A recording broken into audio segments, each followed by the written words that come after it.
अस्सलामु अलैकुम दोस्तों। आज की इस वीडियो में हम 4 गरीब लड़कियों का किस्सा बयान करेंगे, इसलिए आप इस वीडियो को आखिर तक ज़रूर देखिएगा। और अगर आपको हमारी वीडियो अच्छी लगे तो हमारा चैनल सब्सक्राइब करें और लाइक करें। तो मोहतरम नाज़रीन, हज़रत रबी बिन सुलेमान रहमतुल्लाह अलैह फरमाते हैं कि मैं हज के लिए जा रहा था। मेरे साथ मेरे साथी भी थे। जब हम गुफ़ा पहुँचे तो मैं गुफ़ा के बाज़ार के सामने ख़रीदने के लिए कुछ घूम रहा था कि मैंने एक अजीब मंज़र देखा। एक वीरान सी जगह में एक खच्चर मरा हुआ पड़ा था और एक औरत जिसके कपड़े बेहद पुराने थे, चाकू लिए हुए उसके गोश्त के टुकड़े काट काट कर एक शम बैल में डाल रही थी। मुझे ये ख्याल हुआ कि ये मुर्दार गोश्त कहाँ ले जा रही है। बिल्कुल भी खामोश नहीं रहना चाहिए, शायद ये लोगों को पकाकर खिलाती होगी। मैं चुपके से उसके पीछे हो गया, इस तरह कि वो मुझे ना देख सके। वो औरत एक बड़े मकान में पहुंची जिसका दरवाज़ा भी काफ़ी ऊंचा था। उसने दरवाज़ा खटखटाया। अंदर से आवाज़ आई, कौन है? उस औरत ने बोला, दरवाज़ा खोलो। मैं बदहालू दरवाज़ा खोलो।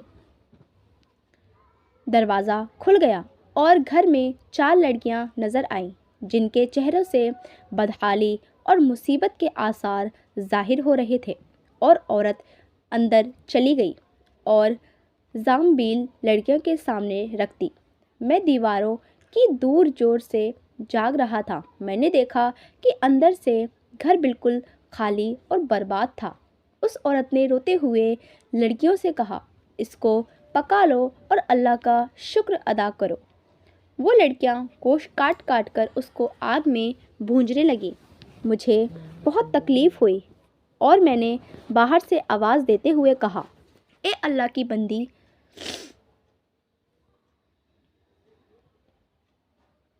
ए अल्लाह की बंदी, अल्लाह की आवाज़ से इस गोश्त को ना काटो। वो कहने लगी, तू कौन है? मैंने कहा, मैं एक परदेसी आदमी हूँ। उसने जवाब दिया, तो हम से क्या चाहता है? 3 साल से ना हमारा कोई मोइन है और ना ही कोई मददगार। मैंने कहा कि मंजूरी के एक फ़िरके के सिवा रेलवे जानवर का गोश्त खाना किसी भी मज़हब में जायज़ नहीं है। औरत कहने लगी कि हम ख़ानदान नबूवत के शरीफ सैयद हैं। उन लड़कियों का बाप शरीफ आदमी था। वो अपने ही जैसों से उनका निकाह करना चाहता था, लेकिन नौबत ना आई और उसका इंतकाल हो गया। उसने छोड़ा था कि वो सब ख़त्म हो गया। हमें मालूम है कि मुर्दार खाना जायज़ नहीं, लेकिन ऐसी हालत में जायज़ हो जाता है। हमारा 4 दिन का फाका है। 4 दिन से हमने कुछ भी नहीं खाया। राज़ी रबी बिन सुलेमान अलैहिस्सलाम फरमाते हैं कि ये सुनकर मैं बेचैन हो गया और मैंने अपने साथियों से जाकर कहा कि मेरा तो हज का इरादा बदल गया, मैं आज हज करने नहीं जाऊंगा। सब ने लाख समझाया, लेकिन मैंने किसी की ना सुनी और तुझे ऐसा बदला फरमाया जो ज़ाहिर भी ना हो सके। हज़रत रबी बिन सुलेमान अलैहिस्सलाम फरमाते हैं कि हज का काफ़िला रवाना हो गया। मैं उनके इस्तकबाल के लिए गुफ़ा में ही रुक गया ताकि उनसे अपने लिए कुछ दुआ करवा दूँ। हज का एक काफ़िला मेरे सामने से गुज़रा तो मुझे उनको देख बहुत ज़्यादा दुख हुआ। मैं हज नहीं जा पाया और मेरी आंखों से आंसू निकल आए। जब मैं उनसे मिला तो मैंने कहा, अल्लाह तुम्हारा हज कबूल करे और तुम्हारे अखराजात का तुम्हें बदला दे। उनमें से एक शख्स ने कहा, यह है कि ऐसी दुआ है। मैंने कहा, उस शख्स की दुआ जो दरवाजे तक की ज़ाहिर से मरहूम रहा। वो कहने लगा, बड़े ताज्जुब की बात है, अब तो इस बात से भी इनकार करता है कि तू हमारे साथ अरफात के मैदान में नहीं था। तूने हमारे साथ रमज़ात मार नहीं किया। तूने हमारे साथ तवाफ़ नहीं किया। मैंने अपने दिल में सोचा, ये अल्लाह का तकल्लुफ़ है। इतने मेरे शहर के हाजी का काफ़िला आ गया। मैंने कहा, अल्लाह ताला तुम्हारे सही मशरूफ़ फरमाए, तुम्हारा हज कबूल फरमाए।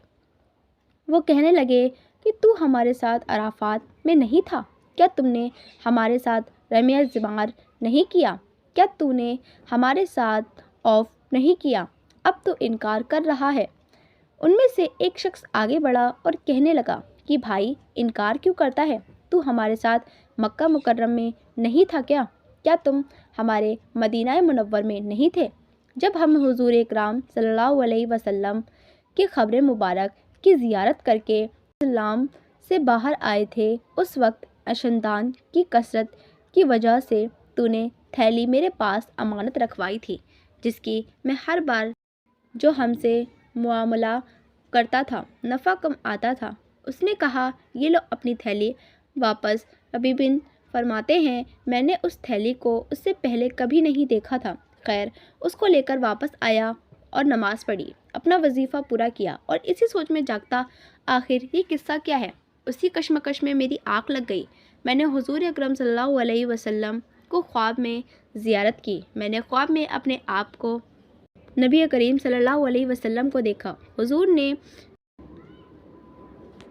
نے ربیع بن علیہ السلام نے مسکراتے ہوئے ارشاد فرمایا، اے ربیع بن سلیمان، آخر ہم کتنے گواہ اس پر قائم کریں کہ تو نے حج کیا ہے، لیکن تو مانتا ہی نہیں۔ بات یہ ہے کہ جب تم نے اس عورت پر جو میری اولاد سے بھی زیادہ ہے قرض کیا اور حج کا ارادہ متلف کیا تو اللہ تعالیٰ نے اس کا نامول بدلہ زیادہ فرمایا۔ اللہ نے ایک فرشتہ تیری صورت بنا کر اس کو حکم دیا کہ وہ قیامت تک ہر سال تیری طرف سے حج کیا کرے، اور دنیا میں تجھے یہ بدلہ دیا کہ 600 درہم کے بدلے 600 اشرفیاں عطا کی۔